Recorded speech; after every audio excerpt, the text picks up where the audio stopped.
नमस्कार विद्यार्थ्यांनो, मी तुमची एड्युकेटर श्वेता चंदनकर तुम्हा सर्वांचे ग्लोबल ऑनलाईन मराठी या युट्यूब चॅनलवर स्वागत करते. तुम्हाला माहितीच आहे, रोज सकाळी मी तुमच्यासाठी घेऊन येत आहे पेपर 1ची most important PYQ MCQ series, म्हणजेच महत्त्वाचे पीवायक्यू एमसीक्यू प्रश्न. या सिरीजमध्ये आपण प्रश्न उत्तरांबरोबरच कन्सेप्ट ट्रिक्स सुद्धा समजून घेणार आहोत. त्यामुळे ही सिरीज नक्की फॉलो करा आणि हा व्हिडिओ शेवटपर्यंत नक्की बघा. पेपर 1 आणि पेपर 2 ची बॅच घ्यायची असेल तर दिलेल्या नंबरवर संपर्क साधू शकता. ग्लोबल ऑनलाईन तुमच्यासाठी घेऊन आले आहे 30 दिवसाचं MS सेट 2024 पेपर 1चा क्रॅश कोर्स, ज्यात असणार आहे संपूर्ण अभ्यासक्रमावर live and recorded lectures. Live lectures हे 4 सेशन मध्ये असतील, 5 ते 6, 6 ते 7, 7 ते 8 आणि 9 ते 10. हे चारही सेशन जर का तुम्हाला लाईव्ह जॉईन करता आले नाही तर तुम्ही रेकॉर्डेड लेक्चर सुद्धा बघू शकता. संपूर्ण अभ्यासक्रमावर आधारित शॉर्ट नोट्स असतील, अपडेटेड 5000+ MCQ क्वेश्चन बँक असेल आणि सोबतच असणार आहे 50+ टेस्ट. सर्व 10 विभागाची परिपूर्ण तयारी इथून करून घेण्यात येईल आणि पेपर 1 मध्ये 75 मार्क्सचे टार्गेट आपण ठेवणार आहोत आणि नक्कीच पेपर 1 मध्ये 75 मार्क्स आपल्याला येतील आहे. ही बॅच 8 तारखेपासून सुरू झालेली असली तरी पण आपण रेकॉर्डेड लेक्चर्स पाहून ही बॅच आता पण जॉईन करू शकता आणि 2100 रुपये त्याची फीज असणार आहे. जर का याबद्दल डिटेल्स हवी असेल तर दिलेल्या नंबरवर कॉन्टॅक्ट करू शकता किंवा global online app play store वरून डाउनलोड करू शकता. टेस्ट सिरीजसाठी सुद्धा आपली बॅच सुरू झालेली आहे. त्याबद्दल जर का तुम्हाला डिटेल्स हवे असतील तर त्याबद्दल पण तुम्ही या नंबरवर संपर्क साधून विचारू शकता. आता आपण बघणार आहोत 8व्या चॅप्टरचे, म्हणजे ICT chapter, information communication technology. या चॅप्टर मधले काही प्रश्न ते नक्कीच तुम्हाला महत्त्वपूर्ण ठरणार आहेत. तर NMEICT अर्थ काय आहे? तर national mission on educational through ICT, national mission on governance through ICT, national mission on commerce through ICT की national mission on learning through ICT? सांगा बघू काय असणार आहे. 8व्या चॅप्टर मधून मी तुम्हाला सांगितलं होतं, खूपदा असेच प्रश्न विचारले जातात, स्टँड्स फॉर याचा अर्थ काय, याचा फुल फॉर्म काय. त्यामुळे 8व्या चॅप्टर मधून नक्कीच हे करायचं आपण की त्याचे फुल फॉर्म्स वगैरे सगळे वाचून ठेवायचे. आणि नेट आणि सेट दोन्हीसाठी ते भरपूर इम्पॉर्टंट असणार आहे. तर आपलं काय उत्तर असणार आहे? आपलं फुल फॉर्म आहे national mission on education through ICT. हे NMEICTचं काय फुल फॉर्म आहे आणि हे बनलेलं आहे 3 फेब 2009 ला. कधी? 3 फेब 2009 ला. ठीक आहे. आणि हे बनलेलं आहे आंध्र प्रदेशमध्ये. आणि हे सेंट्रली स्पॉन्सर्ड स्कीम आहे जी ICTच्या पोटेन्शियलचा फायदा घेण्यासाठी बनलेली आहे आणि यातूनच आपण एज्युकेशनला समोर नेणार आहोत. म्हणजे नॅशनल मिशन ऑन एज्युकेशन आहे. ठीक आहे. त्यानंतर समोरचा प्रश्न असणार आहे, आपलं उत्तर आहे ए. समोरचा प्रश्न आहे, which of the following is an instant messaging application? म्हणजे खालीलपैकी कोणता इन्स्टंट मेसेजिंग ऍप्लिकेशन आहे? WhatsApp, Google talk, Viber. Options आहे 1 and 2, 2 and 3, 1 and 2, 3. सांगा बघू. तर हे तर आपल्याला डोळे बंद करून सुद्धा येईल. तर आपलं उत्तर काय आहे? डी असणार आहे. व्हॉट्सअप पण इन्स्टंट मेसेजिंग आहे, गुगल टॉक आहे, वायबर आहे. ठीक आहे. त्यानंतर समोरचा प्रश्न आहे, in a computer a byte generally consist of. तर सांगा बघू, कॉम्प्युटरमध्ये बाईट मध्ये किती असते? 4 बिट्स असतात, 8 बिट असतात, 16 असतात, 10 असतात. किती असतात? In a computer there are 8 bytes, म्हणजे byte is generally consist of 8 bits. ठीक आहे. त्यानंतर समोरचा प्रश्न, which of the following is not an input device? इथे विचारलाय नॉट. क्वेश्चन्स बरोबर वाचायचे. खालीलपैकी कोणते इनपुट उपकरण नाही आहे? Microphone, joystick, keyboard, monitor. सांगा बघू काय असणार आहे. इनपुट डिव्हाइस नाही आहे म्हटलंय, तर मॉनिटर हा इनपुट डिव्हाइस नाही आहे. ते काय आहे मग? आउटपुट डिव्हाइस आहे. ठीक आहे. तर आपण इनपुट बघून घेऊया. इनपुट डिव्हाइस मध्ये काय काय येतं?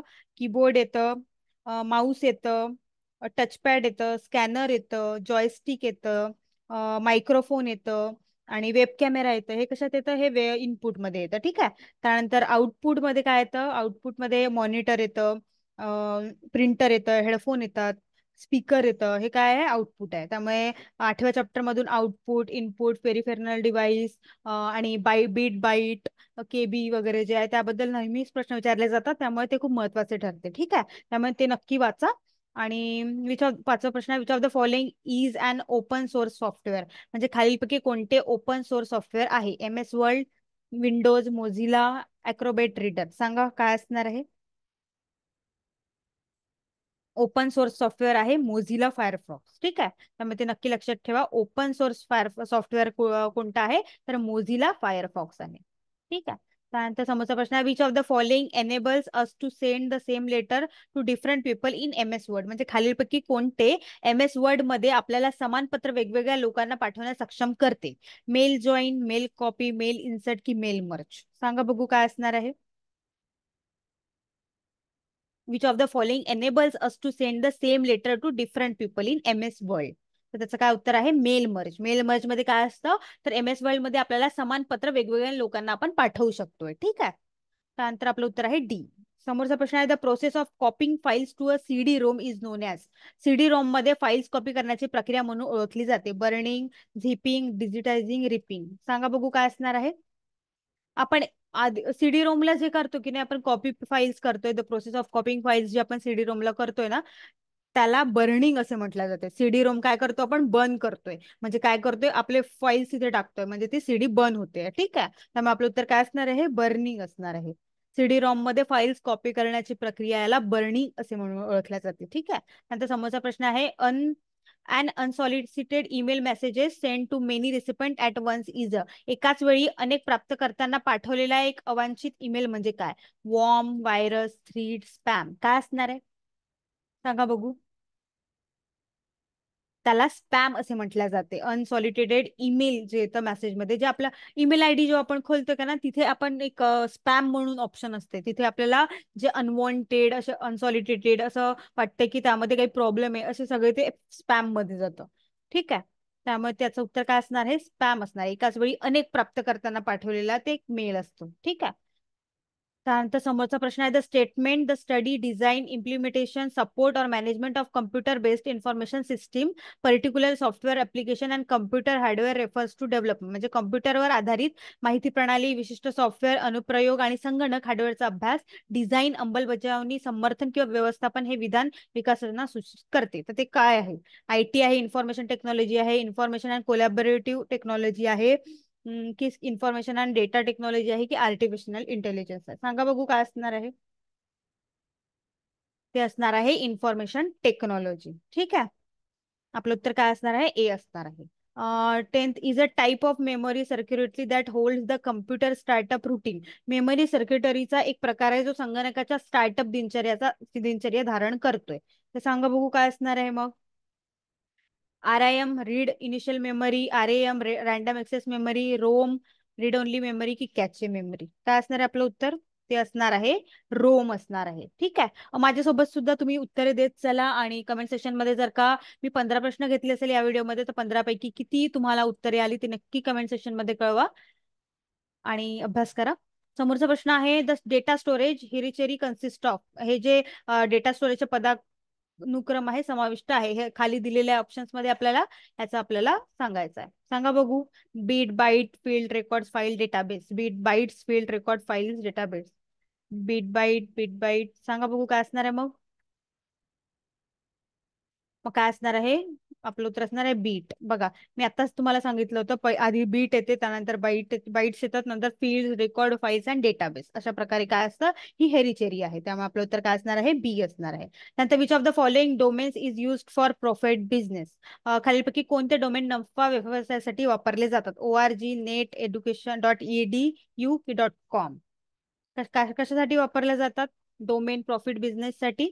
ते वापरले जाते .com. त्यामुळे आपलं उत्तर काय असणार आहे? डी असणार आहे. ठीक आहे, ORG कशासाठी वापरलं जातं? ORG नॉन प्रॉफिट बिझनेस साठी वापरलं जातं. नेट हे .edu हे एज्युकेशन साठी वापरलं जातं. .gwo हे गव्हर्नमेंट साठी वापरलं जातं. आणि .in जे आहे ते असल्या ऑर्गनायझेशन साठी वापरलं जातं. त्यामुळे आपलं उत्तर काय असणार आहे? डी असणार आहे. नंतर what is the full form of USB as use in a computer related activities? USB full form काय आहे? Ultra security block, universal security block, universal serial bus, united serial bus? काय असणार आहे? आपलं उत्तर असणार आहे युनिव्हर्सल सिरियल बस असणार आहे. ठीक आहे, त्यानंतर समोरचा प्रश्न आहे, with regards to computer memory, which one of the following statement is true? Read only memory is a volatile memory, random access memory is a volatile memory, secondary memory is a volatile memory. सांगा बघू काय असणार आहे उत्तर. P only, Q only, P and Q, PR. सांगा काय असणार आहे, कोणतं बरोबर आहे यापैकी? तर रॅन्डम एक्सेस मेमरी जी आहे ना, ती वोलाटाईल मेमरी आहे, हे बरोबर आहे. ठीक आहे, त्यामुळे आता मला सांगा मग, रोम जे आहे रीड ओनली मेमरी, ही वोलाटाईल मेमरी आहे की नाही, किंवा आहे तर मग नाही आहे तर मग कोणती दुसरी मेमरी आहे ती, ते नक्की कमेंट सेक्शन मध्ये सांगा. समोरचा प्रश्न आहे, social media platforms have created a. Social media प्लॅटफॉर्मने सोसायटी ऑफ रिॲक्शनरी ऑप्शन्स म्हणजे बनवले आहे का? प्रतिक्रियावादी मतांचा समाज, की society of consumers, society of negativity, society of networking, काय असणार आहे? Social media platform have created a society of networking, काय नेटवर्किंग सोसायटी बनवलेली आहे. त्यामुळे आपलं उत्तर काय असणार आहे? डी असणार आहे. त्यानंतर which one of the following is an educational FM radio network? हे या क्वेश्चनचं उत्तर आपल्याला माहिती आहे, मुखपाठ झालेलं आहे असं मला वाटतं आता. नक्की याचं उत्तर द्या. काय असणार आहे? ज्ञानदर्शन, ज्ञानवाणी, ज्ञानधारा, GN, काय असणार आहे? ते असणार आहे ज्ञानवाणी. ज्ञानवाणी हे काय आहे? FM रेडिओ एज्युकेशनल हे आहे, FM रेडिओ, आणि हे 2000 मध्ये आलं होतं. ठीक आहे, त्यामुळे हे नक्की लक्षात ठेवा. आणि वाणी आलं म्हणजे रेडिओ आलं, हे नक्की नक्की लक्षात ठेवा. आणि ज्ञानवाणी आहे तर मग ते नक्कीच एज्युकेशनलच्या रिलेटेड असेल, असं आपण एक अंदाज लावू शकतो जर का आपल्याला कधी माहिती नाही राहिलं. आणि क्वेश्चन्स कसे आहे? क्वेश्चन्स वाचून झाल्यावर आपल्या जर का आपल्याला उत्तरे नसेल येत तर क्वेश्चन्स आणि ऑप्शन्स यावरून बेसवरून आपण लॉजिक लावायचा प्रयत्न करायचा. भरपूरदा आपलं उत्तर बरोबर निघते. ठीक आहे, त्यानंतर समोरचा प्रश्न आहे.